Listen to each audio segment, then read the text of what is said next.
საინტერესოა რა ტენდენციებია ამ მიმართულებით, შეიცვალა თუ არა როგორც მომხმარებლის, ასევე ბიზნესის ქცევა, გაიზარდა თუ შემცირდა კანონდარღვევები და ეს პროცესები როგორ აისახა რიცხვებში. ეს ყველაფერი განსაკუთრებით საინტერესოა იმის ფონზე, რომ რამდენიმე თვის წინ საქართველოს მომხმარებლის უფლებების დაცვის პირველი ეროვნული სტრატეგია დამტკიცდა. თემაზე საუბარს განვაგრძობთ ჩვენ სტუმართან ერთად. ჩვენი სტუმარია კონკურენციისა და მომხმარებლის დაცვის სააგენტოს თავმჯდომარე ირაკლი ლექვინაძე. გამარჯობა ირაკლი და მადლობა სტუმრობისთვის. მადლობა, გილოცავთ ახალ სეზონს და წარმატებულ 2025 წელს. დიდი მადლობა. გვიხარია რომ ჩვენი პირველი ეთერის სტუმარი ხართ წლევანდელ წელს. ირაკლი, დავიწყებ რამდენიმე მონაცემით, მაყურებელსაც ვეტყვი რამდენიმე მონაცემს, როგორ დასრულდა 2024 წელი, შემოსული განცხადებების რაოდენობა იყო 890, ზარების რაოდენობა 6350 და როგორც თქვენს ოფიციალურ უკვე ანგარიში არის ასახული, საქმეების 90%-ის შემთხვევაში მომხმარებლის სასარგებლოდ გადაწყდა. აი ეს მონაცემები რა ტენდენციას აჩვენებს და რაზე მიუთითებს? თქვათ ის პრობლემა, რომელიც პირველ ეტაპზე ფიქსირდებოდა, რომ ინფორმირება იყო ერთ-ერთი მთავარი გამოწვევა, შეგვიძლია ვთქვათ თუ არა, რომ ნაწილობრივ აღმოფხვრილია, აი ამ სტატისტიკურ მონაცემებზე დაყრდნობითაც. კი ბატონო, ჩვენს მაყურებელს მივესალმები, ასევე პირველ რიგში. ანუ ორი სრული წელია უკვე, რაც კონკურენციისა და მომხმარებლის დაცვის სააგენტო აღასრულებს მომხმარებელთა უფლებების დაცვის კანონს. ანუ თქვენთვის ცნობილია, რომ არის სხვადასხვა სექტორები, სადაც სხვადასხვა უწყებებიან აღმასრულებლები, დანარჩენში წარმოდგენილი ვართ ჩვენ. უკვე მეორე წელია და 2024 წელს დაახლოებით 900-ზე მეტი განაცხადი და ეს არის გაორმაგებული მაჩვენებელი თითქმის ვიდრე 2023 წელს.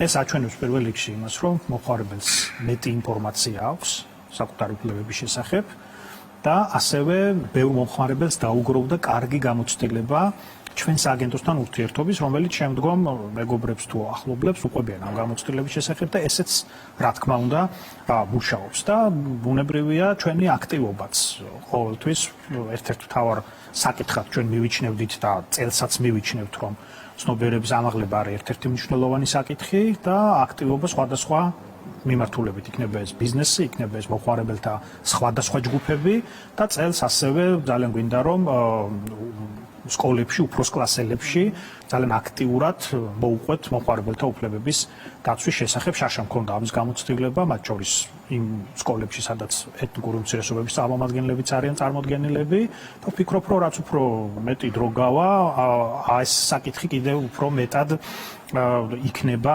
ადამიანებს, ექნება მეტი ინფორმაცია, რომ აი სხვადასხვა პროდუქტების შეძენის დროს იქნება ეს ონლაინ თუ იქნება ფიზიკურად, რა უფლებებით არიან აღჭურვილები და დღეს კანონმდებლობა, ასე ვთქვათ, მათ სასარგებლოდ ძალიან ბევრ პოზიტიურ გარანტიას იძლევა. მოკლედ და ეს მნიშვნელოვანია, რომ ყველა მიცოდეს. საინტერესო ასევე თქვენ აღნიშნეთ, რომ გამოცდილება დაუგროვდა მომხმარებელს. ქონიათ თუ არა ისეთი შემთხვევა, რომ განმეორებით ერთი და იგივე მომხმარებლის შემთხვევით დაფიქსირებულა კანონდარღვევა, ან ერთი და იგივე ბიზნეს სუბიექტი არღვევს ერთსა და იმავე უფლებას მომხმარებლის? საკითხები მრავალფეროვანია, რომ რა თქმა უნდა შეიძლება ერთ მომხმარებელსაც ჰქონდეს რამდენიმე შემთხვევა და არაიდენტური, შეიძლება იდენტურიც, რომ შეეჯახა პრობლემას, რომ ნახარა პრობლემა მოგვარდა თქვენი დახმარებით, მოგვარდა ის. არის რა თქმა უნდა ესეთ შემთხვევები და არის შემთხვევები, როდესაც ასევე არიან კომპანიები, რომლებიც გამოირჩევიან დარღვევების სიხშირით. ერთ-ერთ შემიძლია ღიად გითხრათ, იმიტომ რომ ხოლმე ვეუბნებით მომხმარებელს, რომ აინდა-მაინც შეიკავონ თავიანთ კომპანიასთან ურთიერთობით, ეს არის კომპანია დილსი, რომელიც ონლაინ ვაჭრობს ტანსაცმლით და აი უამრავი შემთხვევა გვაქვს, როდესაც არის ვადის დარღვევა, პროდუქციის არ მიწოდება, არასათანადო პროდუქციის მიწოდება და ესე შემდეგ, ანუ ყოველთვის ვაფრთხილებთ მომხმარებელს, რომ ესეთი რეპუტაციის მქონე კომპანიებისგან მაინდა-მაინც თავი შეიკავონ, იმიტომ რომ მე რო პრობლემა რო არ აღმოიფხარ, ჩვენ რამდენჯერმე დავაჯარებთ ეს კომპანია. სხვებზე არ ვსაუბრებ კონკრეტულად, იმიტომ რომ აბსოლუტურად კონსტრუქციულ რეჟიმში მუშაობ. დიახ, რადგან ახლა კონკრეტული კომპანია ახსენეთ თქვენ, არის თუ არა ესეთი, მოდით პირობით ჩავსია დავარქვათ კომპანიების, რომლებიც მუდმივად არღვევენ ადამიანების მომხმარებელთა უფლებებს, გაქვთ თუ არა უკვე თქვენთვის სამუშაო გარემოში შექმნილი ასეთი სია, რომლის შესახებაც მუდმივად აფრთხილებთ მომხმარებელს? ჩვენთვის ალბათ უფრო ნაკლებად, ეს ჩვენი გადაწყვეტილება არის საჯარო და როდესაც ხდება ხდება ესეთი ინფორმაციის გავრცელება, ეს მოხმარებლისთვის არის პირველი ნიშანი, რომ აი მაგალითად რა ტიპის დარღვევა იყო, თუ კომპანია წამოვიდა თანამშრომლობაზე და შეთანხმებაზე, ეს ნიშნავს, რომ კომპანია ზრუნავს მომხმარებელზე და კონსტრუქციულად იღებს გადაწყვეტილებას და აგვარებს პრობლემას.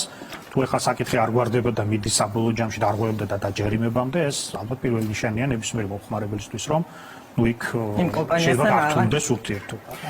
ძალიან საინტერესო ასევე ძირითადად რა ტიპის დარღვევებია ამ ეტაპზე უკვე, აი, როდესაც უკვე 2 წელია ეს კანონი უკვე პრაქტიკაში ინერგება, თქვენ იცავთ მომხმარებელთა უფლებებს, მომხმარებლებმაც თავისი უფლებები გააცნობიერეს, ბიზნესის ქცევაც შეიცვალა. ძირითადად ეხლა აი ამ ეტაპზე 2 წლიან ჭრილში რომ შევხედოთ, რა ტიპის დარღვევებთან გვაქვს საქმე. პირველი ალბათ უნდა გამოვყოთ ონლაინ ვაჭრობა. დაახლოებით 70% ჩვენთან განაცხადების არის ონლაინ ვაჭრობაში და ეს არ არის რაიმე ესეთი ქართული და ჩვენი ფენომენი, ეს ყველგან ეგრეა, იმიტომ რომ ონლაინ ვაჭრობა მზარდია, დინამიურია და მომხმარებელთა უფლებების დაცვის ნაწილი უფრო აქტუალურია ონლაინ ვაჭრობის დროს, იმიტომ რომ მეც თქვენც ყიდულობთ პროდუქტს ონლაინ, ფიზიკურად ვერ ვეხებით, ვერ ვნახულობთ, შეიძლება ვერ მოვიზომოთ და სურათზე აღწერილი ან სხვადასხვა ვებგვერდზე აღწერილი ის მახასიათებლები შეიძლება არ დაემთხვეს როდესაც ვიზუალურად და რეალურად შევხვდებით ამ ნივთს. მეორე ეს არის სექტორს თუ შევხედავთ საბითუმო და საცალო ვაჭრობის მიმართულება და ძირითადად მასაცვლელი და ტექნიკა.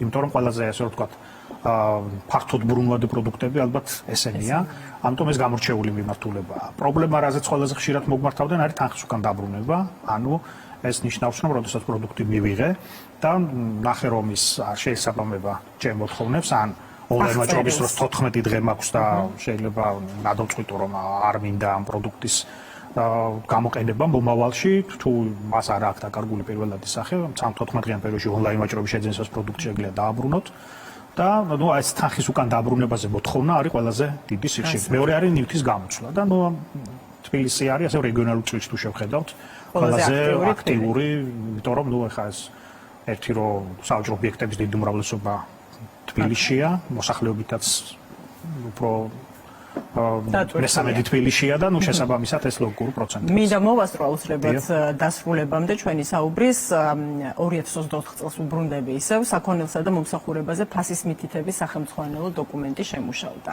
რას ითვალისწინებს ეს დოკუმენტი და რას გამოასწორებს ბაზარზე, ასე ვთქვათ? ხო, ეს გამომდინარე იქედან, რომ სოფლიოშიც გავრცელებულია ესეთი ტიპის რეგულაცია, უფრო გაიდლაინი, მოდი ესე ვთქვათ, როგორ უნდა იყოს ფასი მითითებული, იმიტომ რომ ყველაზე ხშირად მომხმარებელი ამ ნაწილს აწყდება და აქ თუ არ არის სათანადოდ მიწოდებული ინფორმაცია, ხდება გაურკვევლობები. რამდენიმე საკითხია ამ ფასის მითითების სტანდარტში ჩვენგან წარმოდგენილი. პირველი ეს არის ფასდაკლებების დროს, როგორი უნდა იყოს მომხმარებლის ინფორმირება და აქ ჩვენს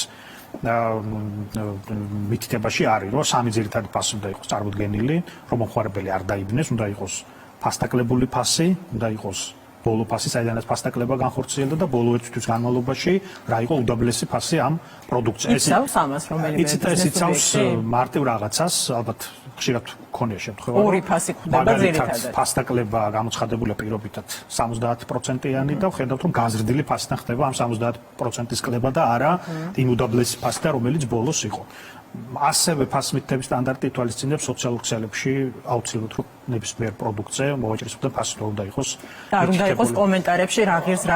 კი, ეს მომხმარებლის უფლების დარღვევაა რეალურად, როდესაც არ უთითებთ შესაბამისად. მეორე მენიუების მიმართულება, სადაც ხშირად ხდებოდით, თუმცა ბოლო დროს ეგ საკითხი გაუმჯობესებულია მკვეთრად, როდესაც მენიუს შემოთავაზებული ფასი იყო პროდუქტის ფასი, იყო ცალკე DGG და იყო ცალკე საკომისიო, რომელსაც სხვადასხვა კვების ობიექტი თუ გასართობი ობიექტი აწესებს და ჩვენი მითითებით ფასი უნდა იყოს მთლიანი და მოიცავდეს აბსოლუტურად ყველა გადასახადს და გადასახდელს და მომხმარებელს არ უნდა ჩავარდეს გაურკვევლობაში, როდესაც შეიძლება ერთი გათვლა აქვს და ჩეკში მოდის განსხვავებული ფასი, რომელიც დამატებულია გადასახადება. ამიტომ ეს საკითხებით სწორდება, ხშირად არის მომართვიანობა ამ მიმართულებით და ბევრი მიმართულებით ამ კუთხით უკვე გაუმჯობესებულია მითითება. ასე მოიცავს სხვა საკითხებსაც, მათ შორის ჩვეულებრივ მაღაზიებში როგორ უნდა იყოს ფასი მითითებული, მოცულობის გათვალისწინებით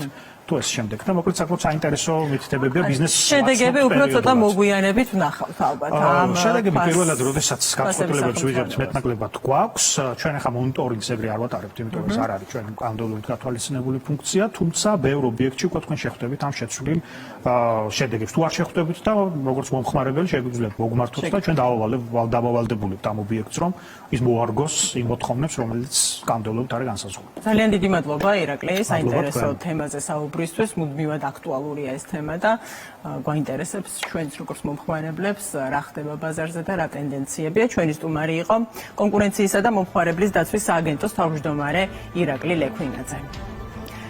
ჩვენ კი განვაგრძობთ გადაცემას სხვა თემით 6 მილიარდიანი საინვესტიციო